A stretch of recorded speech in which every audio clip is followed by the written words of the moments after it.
오늘 한 뼘 더에선 산업시설이 밀집한 경인 지역 산재 사고 실태와 문제점을 들여다보고 대안을 모색해 보겠습니다. 먼저 황정환, 김대희 기자가 차례로 보도합니다. 아찔한 높이에서 노동자가 난간에 기대 안전망을 당깁니다. 지난달 28일 하청업체 근로자 A씨가 이 현장 50m 높이에서 떨어져 숨졌습니다. 기계를 쓸 수 없는 구조물 빈 공간에 콘크리트를 붓다 사고를 당했습니다.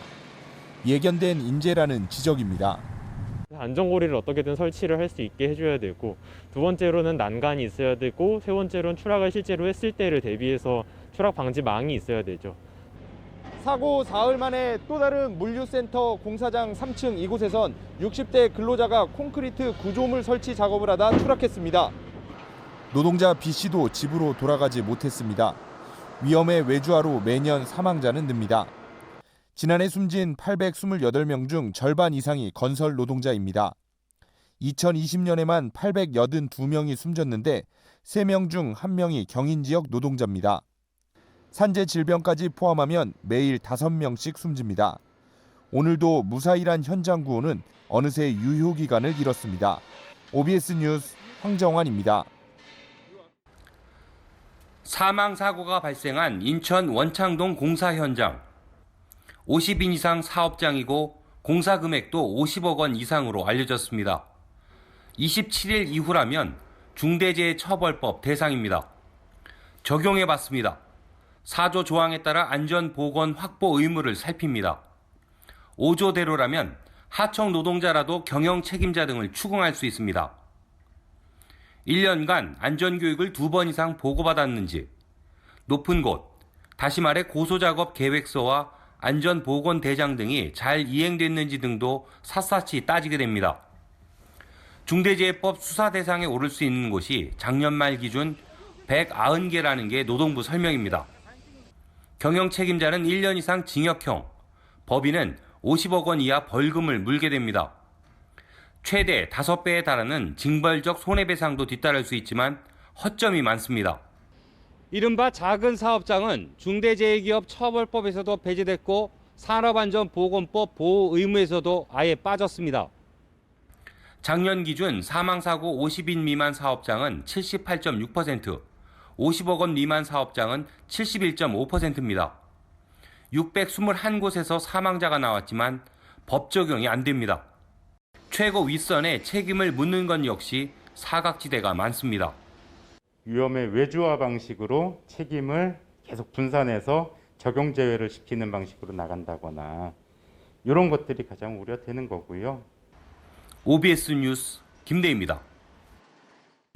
중대재해법이 꼭 2주 후 시행인데요. 실효성 논란이 끊이질 않습니다. 황정환 기자와 김은복 민주노총 인천본부 법률상담소실장 모시고 한 뼘 더 이어가도록 하겠습니다. 먼저 김 실장님, 중대재해법 실효성 논란 왜 끊이지 않는 겁니까?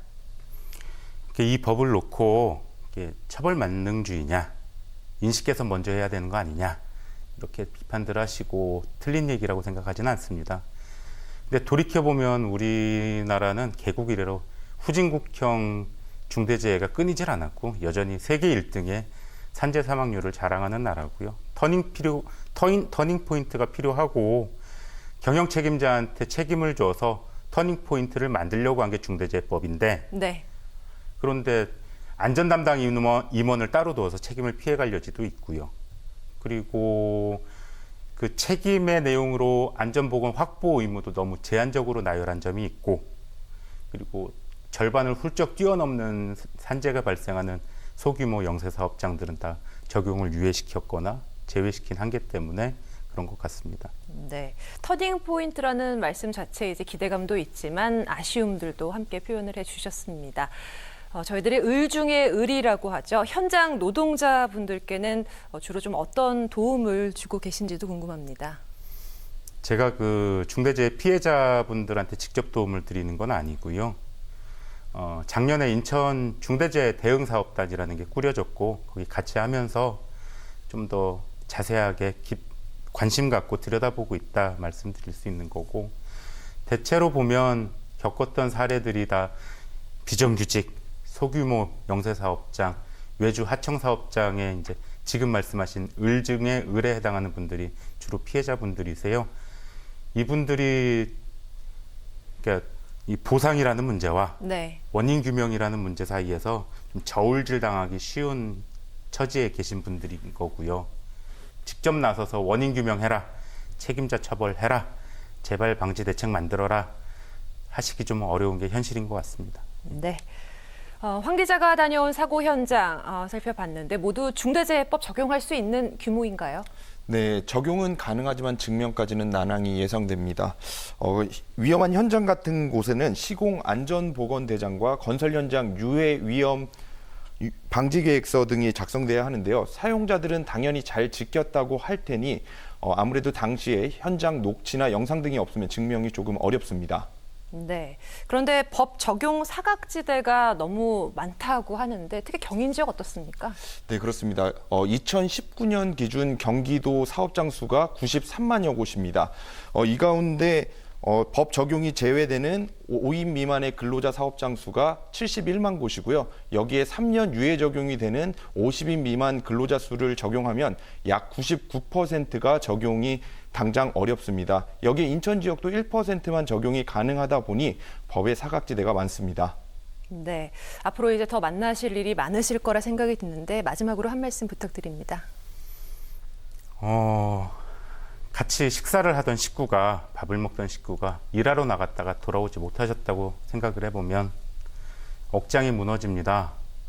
그런데 책임질 사람이 없다. 이게 이래서야 되겠느냐. 이런 게 바로 중대재해법이었다고 생각을 합니다. 그 역할을 중대재해법이 해야 되려면 잘 해야 될 텐데 살아있는 법으로 살아남아야 될 텐데 그러려면 많이 관심 가져주시고 보완하고 제대로 적용되도록 함께 해주셨으면 고맙겠습니다. 네. 황 기자도 취재하면서 많은 부분 느끼셨을 텐데 한 말씀 해주시죠. 네. 발을 헛디뎌 난간에 미끄러져라는 표현의 보도들 많이 보셨을 텐데 어떻게 보면 작업자들에게 책임을 전가하는 표현이 될 수 있다고 생각이 들었습니다. 언론인이라면 이런 사용을 좀 주의해야 된다고 생각합니다. 네. 앞으로 계속해서 지켜보겠습니다. 오늘 두 분 함께했습니다. 고맙습니다.